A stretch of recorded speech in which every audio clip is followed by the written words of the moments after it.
लेकिन बहनों और भाइयों, अभी भी खुदागंज और अल्लाहगंज जैसे कस्बे भी यहां पर हैं, और इसीलिए मैं आप सबका आह्वान करने के लिए आया हूं।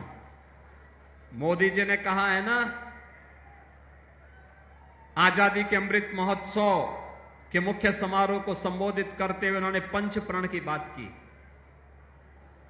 पंच प्रण में गुलामी के अंशों को समाप्त करना और विरासत का सम्मान करना। हमें भारत और भारतीयता पर गौरव की अनुभूति होनी चाहिए। भारत के विकास को हम लोग मन वचन कर्म से आगे बढ़ाने का कार्य करेंगे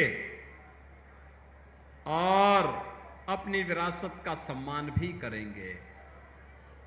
अयोध्या में राम मंदिर का निर्माण हो, काशी में काशी विश्वनाथ धाम का हो, या फिर शाहजहांपुर में अमर शहीदों का भव्य म्यूजियम बनाने का कार्य हो, या फिर शाहजहांपुर के हनुमत धाम में विराट बजरंगबली की प्रतिमा को स्थापित करने का कार्य हो, ये सभी विरासत का सम्मान है।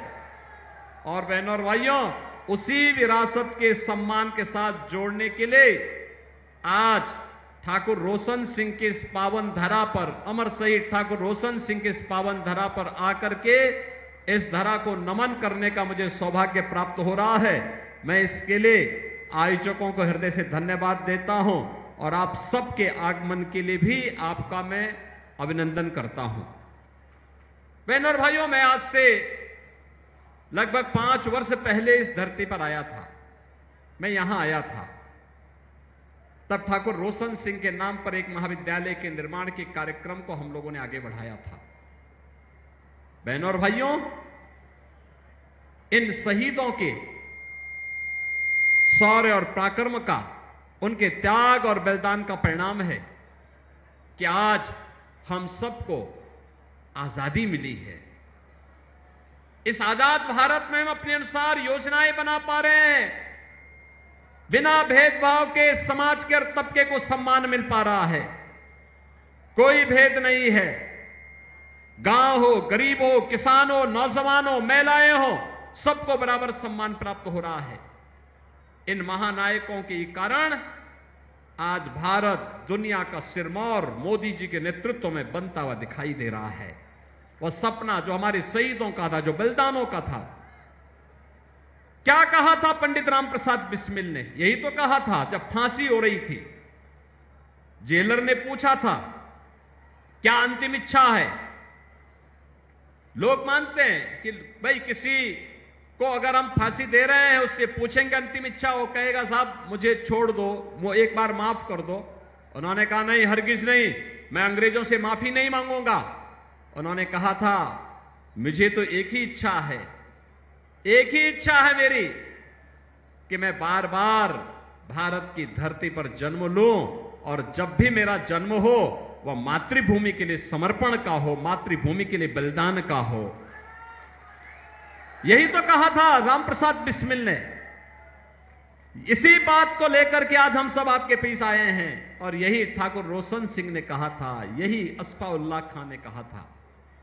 बहनों और भाइयों, एक तरफ इन क्रांतिकारियों का, महाराणा प्रताप से, छत्रपति शिवाजी महाराज से, गुरु गोविंद सिंह जी महाराज हो, महारानी लक्ष्मीबाई हो, मंगल पांडे हो, एक लंबा इतिहास है भारत की आजादी के इन नायकों का, जिन्होंने बिना रुके, बिना डिगे, बिना थके और बिना अपने संकल्प से डिगे, गुरु गोविंद सिंह जी महाराज हो, महारानी लक्ष्मीबाई हो, मंगल पांडे हो, एक लंबा इतिहास है भारत की आजादी के इन नायकों का, जिन्होंने बिना रुके, बिना डिगे, बिना थके और बिना अपने संकल्प से डिगे भारत की स्वाधीनता के लिए लोग लड़ते रहे, लगातार लड़ते रहे। जब लोग मानते थे कि अंग्रेजों के कार्यकाल में कभी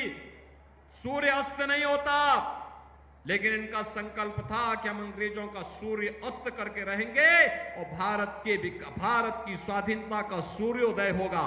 और बहनों और भाइयों, आज उसी नए भारत में हम लोग जन्म लेकर के अपना कार्य कर रहे हैं। एक तरफ भारत के इन अमर बलिदानियों के प्रति श्रद्धा और सम्मान का भाव रखने वाली भारतीय जनता पार्टी है, और दूसरी तरफ कांग्रेस समाजवादी पार्टी का इंडी गठबंधन।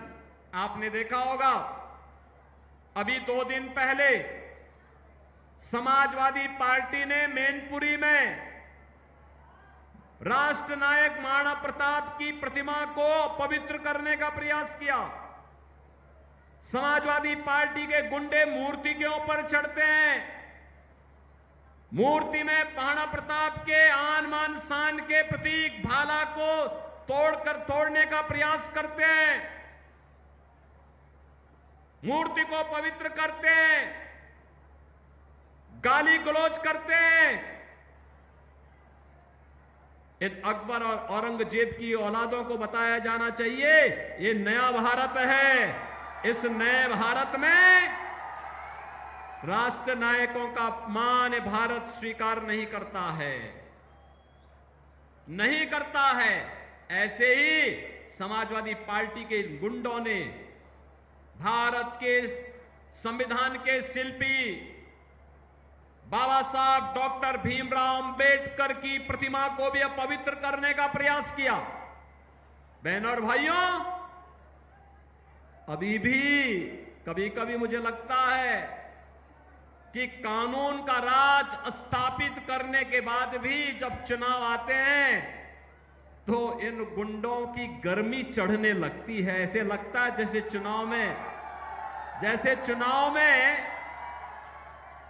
चुनाव आते ही इनको लगने लगता है कि जैसे अब ये लोग फिर से जनता पे अपना कहर ढाने लग जाएंगे। लेकिन इनकी गफलत है ये। भारतीय जनता पार्टी जनता जनार्दन के आशीर्वाद से उनकी सेवा करते हुए प्रधानमंत्री मोदी जी के नेतृत्व में लगातार कार्य कर रही है, और चुनाव परिणाम आएंगे, गुंडों की गर्मी भी धीरे धीरे करके अपने आप शांत होती जाएगी। बहनों और भाइयों, आज देश अपने आजादी के अमृत काल में प्रवेश कर गया है, और अमृत काल का संकल्प क्या है? विकसित भारत। क्या संकल्प है? विकसित भारत, आत्मनिर्भर भारत। आत्मनिर्भर भारत का मतलब हर नौजवान आत्मनिर्भर होगा, उसके हाथ को काम होगा। हर महिला आत्मनिर्भर होगी, उसके हाथ को कार्य होगा। हर किसान आत्मनिर्भर होगा, उसके हाथ को कार्य होगा और खुशहाल होगा। हर हस्तशिल्पी के हाथ को कार्य होगा, उसका जीवन खुशहाल होगा, उसके बच्चे खुशहाल होंगे। हर श्रमिक खुशहाल होगा, उसके बच्चे खुशहाल होंगे, उसके बच्चे भी अच्छे स्कूलों में पढ़ पाएंगे, जैसे हम लोगों ने अटल आवासीय विद्यालय बनाए हैं। बहनों और भाइयों, और जब आत्मनिर्भर भारत होगा, वही आत्मनिर्भर भारत विकसित भारत की संकल्पना को साकार करेगा। और हमारी पीढ़ी सौभाग्यशाली है, हमने इस विकसित भारत की संकल्पना को साकार होते हुए हम देख रहे हैं। आपने देखा होगा कैसे मोदी जी के नेतृत्व में 10 वर्ष में भारत बदला है। 10 वर्ष पहले की कल्पना करिए, क्या था भारत? नौजवान पलायन करता था, किसान आत्महत्या करता था, गरीब भूखों मरता था, बीमार चिकित्सा सुविधा के अभाव में मरता था, किसी के पास दवा नहीं है, किसी के पास दवा का पैसा नहीं है, कहीं डॉक्टर नहीं है, कहीं चिकित्सालय नहीं है। और आज नए भारत में हाईवे है, रेलवे है, एक्सप्रेसवे है। खन्ना जी और जितिन जी और हमारे विधायकगण तो एक्सप्रेसवे को इसी हरदोई, इसी शाहजहांपुर होते हुए लेके जा रहे हैं। और इस एक्सप्रेसवे में एक एयर स्ट्रिप भी बनने जा रहा है। अगर बाई चांस कभी किसी दुश्मन से युद्ध करना पड़े तो भारतीय वायुसेना के विमान इसी एक्सप्रेसवे पे उतर करके यहीं से फिर दुश्मन के देश पर हमला करने की तैयारी करेंगे। यही शाहजहांपुर में होने जा रहा है। बहन और भाइयों, आपने देखा होगा विकास के कार्य किस रूप में आगे बढ़ रहे हैं। खन्ना जी भी नई योजनाओं को लेके आते हैं, जितिन प्रसाद जी नई योजनाओं को लेके आ जाते हैं, जेपीएस राठौर भी नई योजनाओं को लेके आते हैं, हमारे सांसद, हमारे विधायक, ये सभी लोग लग करके विकास की इस मुहिम को तेजी के साथ आगे बढ़ा करके नए भारत का नया उत्तर प्रदेश है, तो नया उत्तर प्रदेश का नया शाहजहांपुर भी आज हम सबके सामने देखने को मिल रहा है। बहनों और भाइयों, उसी नए भारत में दुनिया में सम्मान, राष्ट्रीय सुरक्षा पुख्ता, अब तो पटाखा भी जोर से फट जाएगा ना तो पाकिस्तान सफाई देता कि भैया मेरा योगदान नहीं है, मैंने नहीं किया है, मैं नहीं किया हूं, मेरा कोई लेना देना नहीं, क्योंकि से मालूम होता, उसको ये पता है कि अगर देर कर दिया तो कहीं लेने के देने ना पड़ जाए फिर, क्योंकि ये नया भारत है, छेड़ता नहीं है, लेकिन कोई छेड़ेगा तो फिर छोड़ता भी नहीं है। और इसीलिए इस नए भारत में आज हम सब रह रहे हैं। गरीब कल्याणकारी योजनाओं को देखो ना, 80 करोड़ लोग फ्री में राशन प्राप्त कर रहे हैं। कांग्रेस और सपा की सरकार के समय लोग भूख से मरते थे। 50 करोड़ लोगों का जनधन अकाउंट खुल गया है। 60 करोड़ लोगों को 5 लाख रुपए की स्वास्थ्य बीमा का कवर मिल रहा है। 12 करोड़ किसान सम्मान निधि का लाभ प्राप्त कर रहे हैं। 12 करोड़ गरीब घरों में शौचालय बन गए हैं। 10 करोड़ गरीब घरों में उज्ज्वला योजना का रसोई गैस का सिलेंडर पहुंच गया है। और हमने तो यूपी से भी व्यवस्था की है, होली और दीपावली में एक एक सिलेंडर, भरा हुआ सिलेंडर फ्री में उपलब्ध करवाएंगे। 4 करोड़ गरीबों के मकान मिल गए हैं। और मोदी जी ने कहा है जितने भी गरीब हैं, जितने भी पात्र लोग हैं, जिनके घर में रसोई गैस का सिलेंडर नहीं है, उन सबको हम फ्री में सिलेंडर का कनेक्शन देंगे। और जिनके घर नहीं, उनको एक एक मकान भी उपलब्ध करवाएंगे।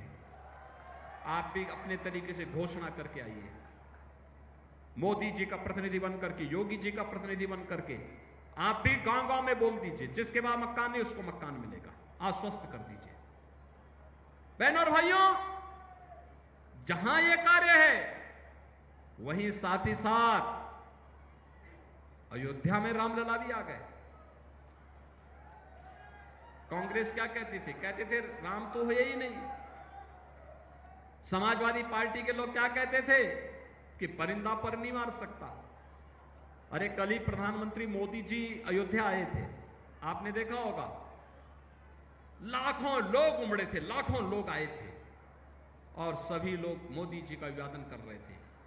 और सब लोगों के स्वर, मुंह में एक ही स्वर था, तो सब लोग कह रहे थे जो राम को लाए हैं हम उनको लाएंगे।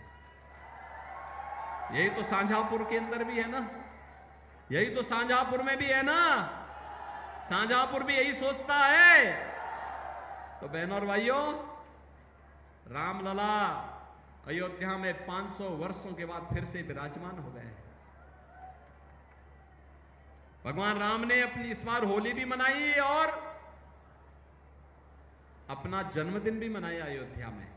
और जन्मदिन के दिन तो भगवान सूर्य ने प्रभु राम का सीधे सीधे सूर्य तिलक किया। यह भी दृश्य आपने देखा होगा। बहनों और भाइयों, हमारी पीढ़ी कितनी सौभाग्यशाली है, जिस शुभ कार्य को कई पीढ़ियां नहीं देख पाई, उस शुभ कार्य को हमारी पीढ़ी देख रही है, अपनी आंखों से देख रही है, महसूस कर रही है, उसके साथ सहभागी बन रही है। इससे ज्यादा सौभाग्य और क्या हो सकता है?